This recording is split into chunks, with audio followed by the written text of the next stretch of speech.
បេះដូងខ្មែរម្សៅម៉ត់ហុយប៉បធីនខែរូបមន្ត UV Protection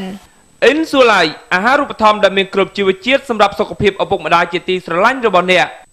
អមរិតនៅជាមួយអ្នកដើម្បីអ្នកដូលីប្រានបំបត្តិឈឺក្បាលឈឺចាប់ពីមរដូវនិងគ្រុនក្តៅជា Roulette Cruise 2013ថ្មីទំនើបទាន់សម័យកម្លាំងខ្លាំងស៊ីប្រេងតិចគុណភាពខ្ពស់ស័ក្តិសមបំផុតសម្រាប់យុវវ័យសម័យថ្មីអូរ៉ៃវិមានភ្នំពេញលំនៅឋាននៃសុភមង្គលគម្រោងអភិវឌ្ឍលំនៅឋានរបស់ក្រុមហ៊ុន Lee Hua Group EasyCom គឺជាក្រុមហ៊ុនអ៊ីនធឺណិតល្អផ្ដាច់គេនិងធំជាងគេបង្អស់នៅកម្ពុជាទឹកដោះគោស្រស់ 100% លីហួរហាងបញ្ចាំទទួលបញ្ចាំចលនាវត្ថុនិងអចលនវត្ថុ Belty មានបង្រៀនចំណេះទូទៅភាសាអង់គ្លេសទូទៅថ្នាក់ជំនាញឯកទេសថ្នាក់កុំព្យូទ័រថ្នាក់ត្រៀមប្រឡងតេស្តអន្តរជាតិទូរស័ព្ទលេខ023 99 99 86 023 99 99 75 Website www.belty.edu.kh CP ធ្វើឲ្យជីវិតកាន់តែប្រសើរឡើងប្រិយមិត្តនិងទូរទស្សនិកជនជាទីគោរពនិងជាទីមេត្រីយើងខ្ញុំទាំងពីររូបសូមថ្លែងអំណរគុណចំពោះការតាមដានកម្មវិធីសភាអ៊ីនធឺណិតវគ្គទី1ជាបន្តទៅទៀតនេះមុននឹងឈានចូលទៅដល់វគ្គព័ត៌មានអន្តរជាតិខ្ញុំបាទក៏សូមអញ្ជើញប្រិយមិត្តលោកជួបជាមួយនឹងលោកហ៊ុនសុភ័ក្រមួយផ្លែសិនដើម្បីនឹងទូរសេចក្តីរាយការណ៍អំពីទស្សនវិជ្ជាចរាចរណ៍នៅក្នុងរាជធានីភ្នំពេញបាននេះជាស្ថានភាពចរាចរណ៍នៅតាមចរាចរណ៍វិថីសំខាន់ៗនៅក្នុងរាជធានីភ្នំពេញយើងឃើញថាចរាចរណ៍វិថីប្រសិទ្ធសវណ្ណគឺការធ្វើចរាចរណ៍របស់ប្រជាពលរដ្ឋហាក់ដូចជាមិនមានចំនួនច្រើននោះទេដោយឡែកស្តុបចេញឡានហើយវិញយើងឃើញថាការធ្វើចរាចរណ៍ហាក់ដូចជាមានចំនួនច្រើនជាងចរាចរណ៍វិថីប្រសិទ្ធសវណ្ណដោយឡែកយើងឃើញថា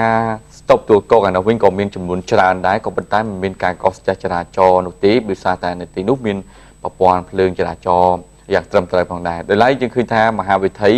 ព្រះនិវង្សការធ្វើចរាចរណ៍ហាក់ដូចជាមានចំនួនតិចជាងគេបន្តិចបាទព្រោះថានៅខណៈនេះគឺទៅតែម៉ោង6កន្លះទេដូច្នេះមិនទាន់មានការធ្វើចរាចរណ៍ច្រើនពីសំណាក់ប្រជាពលរដ្ឋនោះឡើយបាទសូមអរគុណចំពោះការបង្ហាញជូនរូបភាពតាមរយៈកាមេរ៉ារបស់ EasyCom ដែល EasyCom តែងតែបំពាក់រូបភាពក៏ដូចជាកាមេរ៉ានៅតាមតំបន់ស្តុបទីតាំងសំខាន់ដើម្បីបង្ហាញជូនតាមកញ្ចក់ទូរទស្សន៍ CNC ក៏ដូចជា CGN My TV ផងដែរដើម្បីជាប្រយោជន៍មួយដល់ប្រជាពលរដ្ឋនៅក្នុងការតាមបានទស្សនាតើតំបន់ណាក៏ស្ទះតំបន់ណាមិនក៏ស្ទះដើម្បីងាយស្រួលចេញពីគេហដ្ឋានទៅធ្វើការក៏ដូចជាប្រកបមុខរបរចិញ្ចឹមជីវិតងាយស្រួលបញ្ជាបាទសូមអរគុណនៅពេលបន្តិចទៀតទស្សនិកជននឹងបានជួបជាមួយនឹងលោកគុណចន្ទថាដែលលោកនឹងធ្វើការជំរាបជូនលោកអ្នកនៅព្រឹត្តិការណ៍ព័ត៌មានអន្តរជាតិបាទសូមអរគុណលោកសុភ័ក្រប្រិយមិត្តនិងទូរទស្សនិកជនជាទីគោរពនិងជាទីមេត្រីនៅក្នុងវគ្គព័ត៌មានអន្តរជាតិជាដំបូងនេះខ្ញុំបាទក៏សូមអញ្ជើញប្រិយមិត្តលោកនាងបំរើព្រឹត្តិការណ៍នៅក្នុងប្រទេសបូស្នីដែលរដ្ឋាភិបាលបូស្នីបានអំពាវនាវដល់សហគមន៍អន្តរជាតិឲ្យជួយពន្លត់ភ្លើងព្រៃដែលបានឆាបឆេះយ៉ាងខ្លាំងនៅក្នុងប្រទេសនេះតាំងពីសប្តាហ៍មុនប្រទេសបូស្នីបានស្នើសុំជំនួយអន្តរជាតិដើម្បីប្រយុទ្ធនឹងភ្លើងព្រៃដែលបានឆាបឆេះក្នុងភាគខាងត្បូងនៃប្រទេសនេះចាប់តាំងពីសប្តាហ៍មុនមកក្រុមអាជ្ញាធរក្នុងតំបន់នេះដែលស្ថិតនៅទីក្បែរទីប្រជុំជនយ៉ាប្លានីកាបានឲ្យដឹងថាពួកគេរំពឹងថាយន្តហោះពន្លត់អគ្គិភ័យពីគ្រឿងបបិទក្រូអាតនឹងចូលរួមជាមួយគ្នានឹងអ្នកភូមិនិងក្រុមពន្លត់អគ្គិភ័យដើម្បីពន្លត់ភ្លើងព្រៃនៅថ្ងៃពុធនេះឧទ្ធម្ភាគចក្រយោធាបូស្នីក៏កំពុងតែជួយបាញ់ទឹកលើភ្លើងព្រៃនេះដែរប៉ុន្តែក្រុមអាជ្ញាធរក្នុងតំបន់បាននិយាយថាមិនគ្រប់គ្រាន់ទេភ្លើងព្រៃនោះបានឆាបឆេះឡើងដោយសារតែរលកកម្ដៅមួយដែលបានវាយប្រហារទៅលើប្រទេសនេះកាលពីជាង10ថ្ងៃមុនដែលមានអាកាសធាតុឡើងដល់40អង្សាសេរាល់ថ្ងៃបាទប្រិយមិត្តទូរទស្សនិកជនជាទីគោរពនិងជាទីមេត្រីជាបន្តទៅទៀតនេះក៏សូមអញ្ជើញប្រិយមិត្តលោកងាកមកមើលព្រឹត្តិការណ៍ព័ត៌មាននៅក្នុងប្រទេសសេរីវិញដែលយើងមើលឃើញថាយ៉ាងហោចណាស់ក៏មានមនុស្ស18នាក់បាទដែលបានបាត់បង់ជីវិតក្នុងការវាយប្រហារដោយគ្រាប់បែកបង្កប់នៅក្នុងរថយន្តទៅលើទីក្រុងដាម៉ាស់នៃប្រទេសសេរីរថយន្តផ្ទុកគ្រាប់បែកមួយគ្រឿងក្នុងតំបន់ដែលគាំទ្ររបបលោកអាសាត់ក្នុងទីក្រុងដាម៉ាស់បានសម្លាប់ជីវិតមនុស្សអស់យ៉ាងហោចណាស់18នាក់កាលពីថ្ងៃអង្គារនេះបាទតាមការផ្សាយរបស់ទីភ្នាក់ងាររដ្ឋសាណារថយន្តផ្ទុកគ្រាប់បែកដែលផ្ទុះនោះបានបណ្ដាលឲ្យអាគាររថយន្តជាច្រើនឆាបឆេះរូបភាពវីដេអូពីទូរទស្សន៍បានបង្ហាញឲ្យឃើញក្រុមអ្នកពន្លត់អគ្គិភ័យព្យាយាមទន្លត់ភ្លើងនិងអ្នកភូមិឈរមើលកំទេចបាក់បែកដោយហួសចិត្តនៅមិនទាន់មានការអះអាងទទួលខុសត្រូវលើការវាយប្រហារនេះទេក្រុមឧទាមដែលប្រយុទ្ធផ្ដួលរលំលោកអាសាតតែងតែវាយប្រហារលើតំបន់ដែលមានអ្នកគាំទ្រនិងកន្លែងដែលសមាជិករដ្ឋាភិបាលនិងកងកម្លាំងរក្សាសន្តិសុខរស់នៅ ក្រុមវិទាមដែលមានតំណែងតំណងជាមួយនឹងក្រុមអាល់កៃដាធ្លាប់បានអះអាងទទួលខុសត្រូវទៅលើការបន្ទុះគ្រាប់បែកតាមរថយន្តនិងការវាយប្រហារអត្តឃាតទាំងនៅក្នុងទីក្រុងនិងក្រៅទីក្រុងនៅក្នុងភាគខាងជើងក្រុមវិទាមបានដណ្ដើមយកមូលដ្ឋានជើងអាកាសដ៏សំខាន់មួយដែលបើកជាជំនួយផ្ដល់ពីប្រទេសទូគីដល់ក្រុមអ្នកប្រយុទ្ធពួកគេ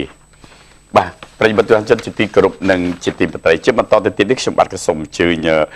ប្រិយមិត្តលោកងាកបំពេញព្រឹត្តិការណ៍ព័ត៌មាននៅក្នុងប្រទេសយេម៉ែនវិញម្ដងបាទយើងឃើញថាអ្នកនាំពាក្យរបស់រដ្ឋាភិបាលយេម៉ែនបានប្រកាសឲ្យដឹងពីការគម្រាមកំហែងពីក្រុមអាល់កៃដានិងការជំនះខ្លួនរបស់បុគ្គលិកបម្រើការស្ថានទូតបរទេសក្នុងប្រទេសនេះក្រុមមន្ត្រីប្រទេសយេម៉ែនបាននិយាយថាពួកគេបានទទួលការគម្រាមកំហែងមួយចំនួនពីក្រុមអាល់កៃដា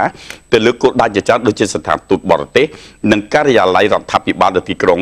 សាណារបស់ប្រទេសនេះព្រមទាំងច្រកយុទ្ធសាស្ត្រ Bab al-Mandeb ទៅកាន់សមុទ្រក្រហមក្នុងរយៈពេលប្រមាណថ្ងៃចុងក្រោយនេះអ្នកនាំពាក្យរដ្ឋាភិបាលមួយរូបបានប្រាប់អ្នកសារព័ត៌មានថាក្នុងរយៈពេល48ម៉ោងចុងក្រោយនេះសេវារក្សាសន្តិសុខដែលមានជំនួយពីសហគមន៍អន្តរជាតិបានធ្វើឲ្យការប៉ុនប៉ងនានាពីក្រុមអាល់កៃដាក្នុងការវាយប្រហារលើទីក្រុងសំខាន់ៗក្នុងប្រទេសយេម៉ែននិងការបន្ទោសលើប្រព័ន្ធអូស្មန်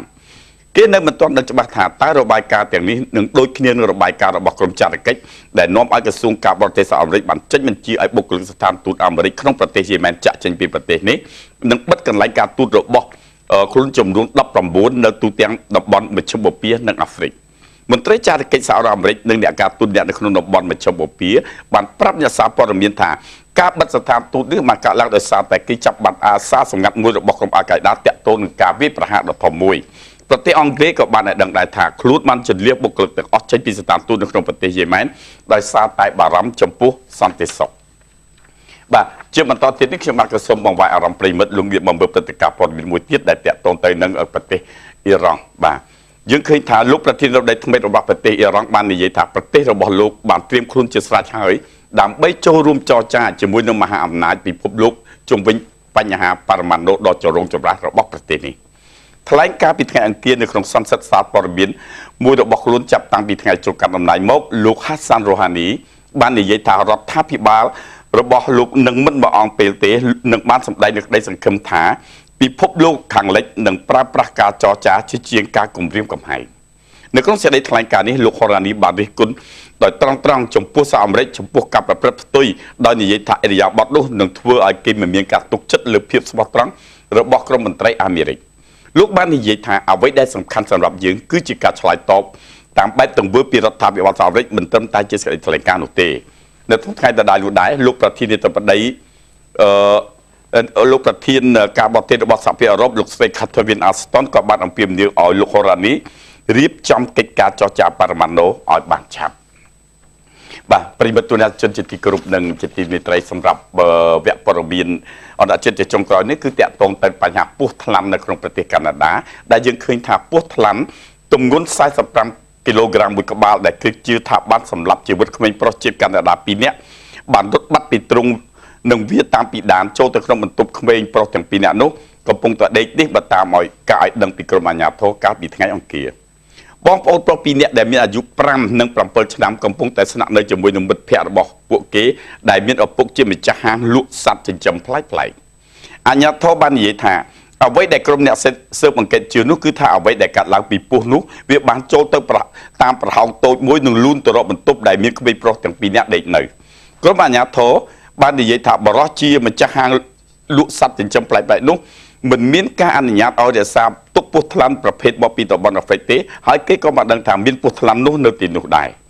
ឪពុកមីរបស់ក្មេងរងគ្រោះទាំង2នាក់បានរៀបរាប់ប្រាប់ថាក្មួយប្រុសទី1របស់គាត់នឹងចូលរៀនថ្នាក់ទី2នៅឆ្នាំនេះហើយក្មួយប្រុសទី2របស់គាត់នឹងចូលរៀនថ្នាក់មត្តេយ្យនៅក្នុងសាលាជាមួយគ្នានឹងបងប្រុសរបស់គេ